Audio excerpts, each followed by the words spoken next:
අයිබෝන් පුතේ අද අපි කතා කරන්න බලාපොරොත්තු වෙන්නේ ආර්ථික විද්‍යාව කියන විෂය ඇතුලේ අපි පළවෙනි පාඩමේ පළවෙනි කොටස තියෙනවා මේ ආර්ථික විද්‍යාවේ හැඳින්වීම. ඊට ඉවරුණාට පස්සේ අපි කතා කරන ප්‍රධාන මාතෘකාවක් තමයි හිඟකම.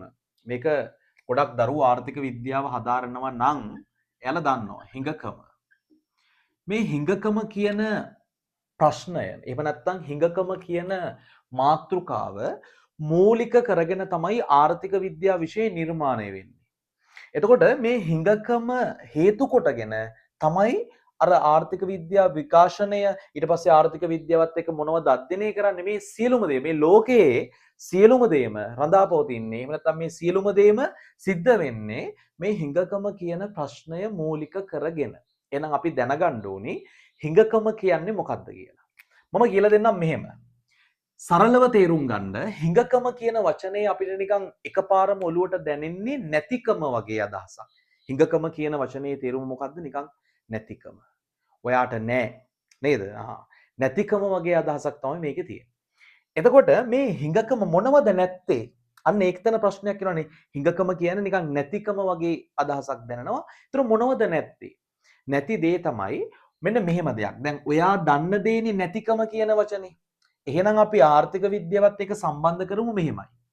හරි. ඔයා හිතන්න මෙන්න මේ සීමාව ගන්නකෝ. මේ සීමාව අපි හිතමු A මෙතන. තව මම මේ සීමාව මෙතනින් පොඩි ඉරක් අඳින්නම්. ඒක මම ලියන්නම් B කියලා. ඊට පස්සේ මෙතන සීමාව මම C කියලා තියනවා. හරි. එහෙනම් A B C. හරි. A ඉඳන් B දක්වා අපිට තියෙනවා උවමනා. මොනවද තියෙන්නේ? උවමනා. උවමනාවක් කියලා කියන්නේ අපිට උවමනා ලියන්න කලින් මම කතා කරන අවශ්‍යතාවයක් කියලා කියන්නේ ජීවත් වෙන්න අපි සපුර ගන්න ඕනි දේවල්. අපිට ජීවත් වෙන්න ආහාර ඕනි, අපිට ජීවත් වෙන්න ඇඳුම් ඕනි, අපිට ජීවත් වෙන්න තව ආරක්ෂාව ඕනි, සෞඛ්‍ය ඔය වගේ විශාල, කියන්නේ විශාල නෑ පොඩි ප්‍රමාණයක් තියෙනවා අවශ්‍යතා. එතකොට මේ අවශ්‍යතා සපුරා ගන්න විවිධ ක්‍රම වලට තමයි අපි කියන්නේ උවමනා. දැන් ආහාර කියන අවශ්‍යතාවය අපිට සපුර ගන්න පුළුවන් දේවල් තමයි ළමයි අපිට පුළුවන් ඉදියාප්පයක් කාලා මේ බඩගින්න නිවා ගන්න ආහාර කියන එක නිවා ගන්න පුළුවන්. ඊට පස්සේ බත් කාලා අපිට මේ කියන ආහාර කියන අවශ්‍යතාවය නිවා ගන්න පුළුවන්. අන්නේ බත් ඒ වගේම ඉදියාප්ප, නූඩ්ල්ස් ඒ වගේ අර අවශ්‍යතාවයේ සපුරා ගන්න විවිධ ක්‍රමවලට අපි කියනවා මොකක් කියලාද? උවමනාවක් කියලා. එතකොට මේ උවමනා අපිට අසීමිතයි. උවමනා අපිට අසීමිතයි. එතකොට අපි කියනවා අසීමිත උවමනා කියලා. හරි අපිට තියෙන උවමනා එච්චරටම විශාලයි. එතකොට මේ අසීමිත උවමනාවන් වලට සාපේක්ෂව ආර්ථිකය ඇතුලේ තියෙන්නේ සම්පත් මෙච්චරයි. අපි කියනවා ඒවට සම්පත් කියලා. හරි. කියන්නේ සල්ලිමත් නෙමෙයි. මෙතනට අවශ්‍ය කරන අපි භාණ්ඩයක් හෝ සේවාවක් නිෂ්පාදනය කරන්න ඒ අවශ්‍ය කරන සම්පත් තියෙන්නේ අපිට මෙච්චරයි. එතකොට මේ උවමනාවන් වලට සාපේක්ෂව තිබෙන සම්පත් ටික සීමිතයි. අන්න ඒ නිසා අපි සම්පත් වලට කලින් කියනවා මේවට සීමිත සම්පත් කියලා. මොකද සම්පත් තියෙන්නේ බොහෝම පොඩි ප්‍රමාණයක්. ඒ නිසා අපි ඒවට කියනවා මොකක්ද? සීමිත සම්පත් කියලා. එහෙනම් අපිට මේ අසීමිත උවමනාවන් වලට සාපේක්ෂව තියෙන සම්පත් ප්‍රමාණය සීමිතයි. එහෙනම් අපිට එතනදී යම්කිසි කොටසක් ඉතුරු වෙනවා. මෙන්න මේ ඉතුරු වෙන කොටසට අපි කියනවා මොකක් කියලාද? හිඟකම. හිඟකම ඒ කියන්නේ මේ උවමනාවන් වලට සාපේක්ෂව තියෙන සම්පත් ප්‍රමාණය සීමිතයි. අර උවමනා ප්‍රමාණයටම නැහැ. එහෙනම් ඒ නැති කොටසට තමයි අපි කියන්නේ හිඟකම කියලා. එහෙනම් අපි හිඟකම කියන එක නිර්වචනයක් විදිහට ගත්තොත් අසීමිත උවමනාවන් වලට සාපේක්ෂව තිබෙන සම්පත් සම්භාරය සීමිත වීම හිඟකම ලෙස හඳුන්වයි. කොහොමද? අසීමිත උවමනාවන් වලට සාපේක්ෂව තිබෙන සම්පත් සම්භාරය සීමිත වීම හිඟකම ලෙස හඳුන්වයි. අන්න එහෙම තමයි මේ හිඟකම අපි නිර්වචනය කරන්නේ. එතකොට මේ හිඟකම කියන එක ළමයි අපිට කිසිම දවසක කිසිම රටකට විසඳ ගන්න බෑ. එහෙම බෑ කියලා කියන්න හේතුව තමයි කාලයත් එක්ක අපිට තියෙන උවමනා මොකද වෙන්නේ? කාලයත් එක්ක අපිට තියෙන උවමනා මෙන්න මේ ප්‍රමාණයක් දක්වා මොකද වෙන්නේ? මේ සීමාව ගත්තාම මේ උවමනා ප්‍රමාණය අසීමිත වෙනවා. මොකද ඔයා පොඩි කාලේ නේද සීනි බෝලයක් එහෙම නැත්නම් ටොපියක් දීලා එහෙම ෂේප් කරගන්න පුළුවන්. හැබැයි දැන් වෙනකොට නේද? දැන් කෙලින්ම මොනවද ඕනි කියලා ඇහුවොත් නේද? ෆෝන් එකක්, කාර් එකක්, ගෙදරක් නේද? අන්න ඒව තමයි දැන් ඉල්ලන්නේ. කියන්නේ පොඩි කාලේ තිබ්බ උවමනා වලට වඩා දැන් තියෙන උවමනා ටිකක් විශාලයි. ඒ නිසා මිනිසුන්ගේ කාලයත් සමග මිනිසුන්ගේ උවමනා ටික මොකද වෙන්නේ? එන්න විශාල වෙනවා. ඒ වගේම තිබෙන සම්පත් ටික දැන් ඒ දවස්වල ගෙදර එක ගෙදරක් ඇති. දැන් ගෙදර ඉන්න සමාජිකයෝ සංඛ්‍යාවත් එක්ක නේද අයියා අක්කා නංගි මේ කට්ටියත් එක්ක ගෙදර ඉඩම කොටස් වලට කඩන්න වෙනවා. නේද? ඒ කොටස් වල වෙන් කරන්න වෙනවා. අන්න ඒ නිසා මොකද වෙන්නේ? තිබෙන සම්පත් ප්‍රමාණය එන්න එනම් අඩු වෙනවා. හරි එහෙනම් මේ සම්පත් ටික එන්න මොකද වෙන්නේ? මේ පැත්ත අඩු වෙනවා. එතකොට මේ හිඟකම කියන ප්‍රශ්නේ එන්න මොකද වෙන්නේ?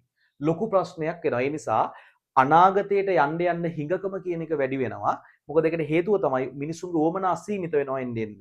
ඒ වගේම තිබෙන සම්පත් සම්භාරය එන්න එන්න සීමිත වෙනවා. ඒක නිසා හිඟකම කියන ප්‍රශ්නය කිසි දිනක විසඳ ගන්න බැරි ප්‍රශ්නයක් විදිහට තමයි අපි දකින්නේ. මේක විභාග අවුරුද්දකට ඇවිල්ලා තිබ්බා හිඟකම යනු කිසි දිනක විසඳාගත නොහැකි ප්‍රශ්නයකි. පැහැදිලි කරන්න කියලා තිබ්බා.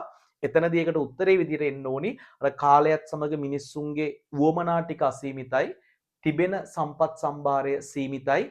ඒ හේතුවෙන් හිඟකම නැමැති ප්‍රශ්නේ කිසි දිනක විසඳාගත නොහැකි. එතකොට හිඟකමක් ඇති වෙන්න බලපාන හේතු විභාගයට තව අහන්න පුළුවන්. එතකොට එකක් තමයි උවමනා සීමිත වීම, අනිත් දේ තමයි සම්පත් සම්භාරය සීමිත වීම.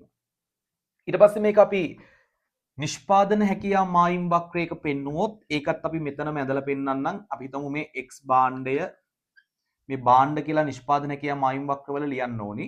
y භාණ්ඩය එතකොට මේක අපි නිෂ්පාදන හැකියා මායිම් වක්‍රයක් මෙහෙම මූලයට අවතල හැඩයක් විදිහට ඇන්දොත් එතනදී මේ PPC වක්‍රයට දකුණින් පිහිටි ඕනෑම ලක්ෂයක් අපි හිතමු මේක A කියලා.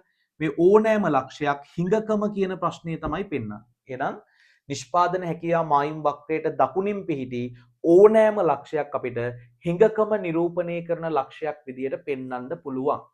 එහෙනම් මම හිතනවා මේ හිඟකමක් සම්බන්ධයෙන් A level කරන දරුවෙක් පළවෙනි පාඩමට අදාළව ඉගෙන ගන්න ඕනි දේවල් ටික තමයි මේ ටික. එතකොට මේ ටිකෙන් තමයි ඔයාලට මේක ආරම්භ වෙන්නේ. ඒ නිසා තේරුම් ගන්න මෙතනදී හිඟකමක් කියන්නේ මොකක්ද කියන එක තේරුම් ගන්න, හිඟකමක් ඇති වෙන්න බලපාන හේතු මොනවද කියන එක තේරුම් ගන්න, මේක නිෂ්පාදන හැකියා මායිම් වක්‍රයකින් පෙන්වන්නේ කොහොමද කියන එක මතක තියාගන්න. ඊට පස්සේ හිඟකම හේතුවෙන් නැත්නම් හිඟකම ඇති වුණාට පස්සේ ආර්ථිකයට ඊළඟට ඇති වෙන ප්‍රශ්න මොනවද? දැන් සම්පත් හිඟ නිසා අපිට සිද්ධ වෙනවා විකල්ප අවස්ථා අතර තෝරන්න. නේද? අපිට තියෙනවා කියලා හිතන්නකෝ ගෙදර ඉඩමක් මේ නැත්නම් ගෙදර බිල්ඩින් එකක්. එතකොට මේ බිල්ඩින් එක ඇතුලේ හැමදේම කරන්න බෑ. බිල්ඩින් එක පාවිච්චි කරන්න පුළුවන් දේවල් ගොඩයි, විකල්ප අවස්ථා ගොඩයි. ඒක නිසා අපිට එතනදී ඇති වෙනවා අනිවාර්යයෙන්ම, ඒ කියන්නේ එක බිල්ඩින් එකක් විතරයි තියෙන්නේ. ඒ නිසා අනිවාර්යයෙන්ම අපිට සිද්ධ වෙනවා තෝරා ගැනීමක් කරන්න. හරි අන්න එහෙම තෝරා ගැනීමක් ඇති වෙන්නත් ප්‍රධාන හේතුවක් තමයි මේ සම්පත් හිඟකම කියන එක. එහෙනම් ඔන්න තේරුම් ගන්න අපි හිඟකම කියන මාතෘකාව අරගෙන තමයි ඉතිරි ටික පැහැදිලි කිරීම කරන්නේ. හරි.